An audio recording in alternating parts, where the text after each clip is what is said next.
Hey, what's up guys? I'm Sal. Thanks for checking out the video. It's hot out here, but we got the truck corralled in the garage today because I wanted to try and help you guys out with the problem you might be having on your truck where when you slam on the brakes, you know, the truck all leans forward onto the front wheels, and then when it settles back down, you get kind of like an aggressive shunt in the back. And I was really freaked out when it first happened to me, but the fix is a little bit easier than you might expect. So let's get into it.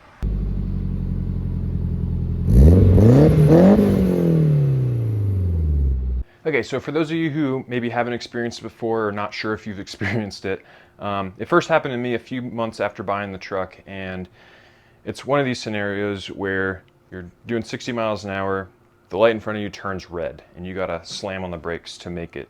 And so you slam on the brakes, the truck dives forward, the whole back lifts up, and then when the truck settles, you come to a stop, and then the truck settles back down, and there's like a big bump. The best word I could think to describe it is as a shunt.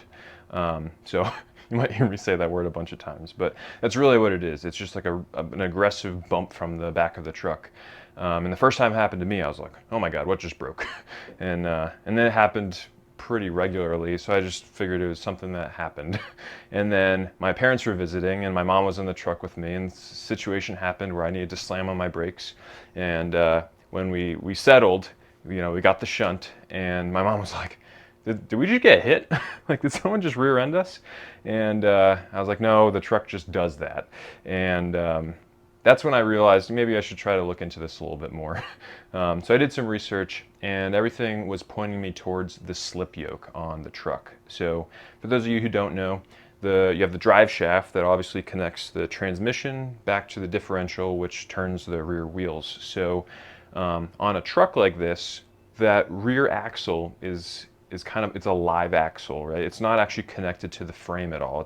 It's on the leaf springs and can kind of move freely from the rest of the body. So when the truck leans forward up onto the front wheels and it kind of lifts up, the distance between the transmission and the diff actually gets a little bit bigger. So the drive shaft actually needs to compensate for that. So that's why you have the slip yoke, and it'll actually extend a little bit. And then when the truck comes to a stop and settles back down, it needs to recompress to maintain that happy distance between the transmission and the differential. So the way it's supposed to happen is it's all lubed up in there, and then you come to a stop and it just eases itself back down. But in my case, and in some of your cases, it hasn't been greased in years. And what happens is the grease runs out and it comes up, and then instead of sliding back down, it just jolts back down, and that's when you feel it in the truck. So yep, today we'll be addressing it with a grease gun or a grease pump, whatever you want to call it, and some grease. Now you'll hear a couple different people talking about different types of grease to use. I know some people like to use red and tacky, other people like to use marine grease, and I know there's a bunch of other types out there. I opted to go with marine grease. It's kind of a turquoisey blue color, and it's supposed to just be really good to protect against the elements. So that's enough of me talking. Let's get under the truck and I'll show you where you're actually putting this grease in. Okay, so we're laying under the truck. That's the front. Making our way back. You can see the drive shaft here, going back to the differential, and then right here is our slip yoke. You can actually see the little greased area right there, where you can see it sliding in and out. And then right here is the grease fitting that we're going to be attaching to and filling it up from. So I'd recommend starting off by just cleaning off the nipple that you're going to be putting the grease into. Just kind of peace of mind, you can get pretty gunked up. So keeping it clean. Once we've done that, we can attach our grease gun. So the way that this fitting works, it just screws onto itself, and inside there's a spring mechanism that will kind of clasp onto the nipple and create a good seal there. So you just kind of slip it on and then tighten it. It'll kind of do it backwards because you're, imagine screwing this into this. So tighten it backwards, and then it's on there pretty good. First time I did this, I made the biggest mess, and I was just covered in grease, so be ready for that. Have your towels ready. So next up, we can actually pump the grease in there. So I'm just using the pump here. Oh, you can see it's kind of squeezing out at the seal. So again, I don't know if I got a good seal or not. This is where it gets messy.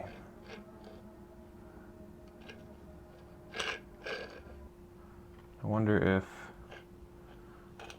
I'm using this tool properly. Let's see here. See, I bet you that was part of the problem there. So I'm going to take it out now.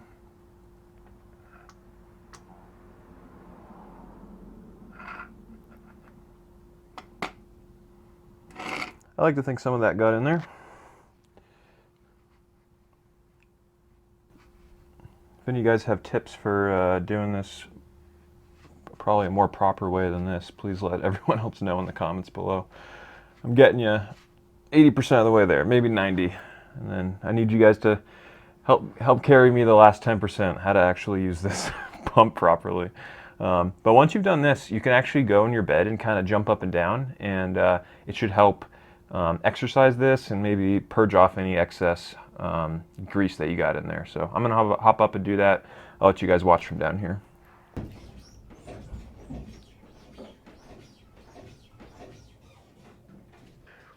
Man, I gotta remember days like this when it's the middle of winter and I'm complaining about how cold it is. But yeah, I hope you guys found the video helpful. I'll make sure to have a grease gun link down below. I just got mine at Harbor Freight. I don't know if there's better ones out there that won't leak as much or seal a little bit better.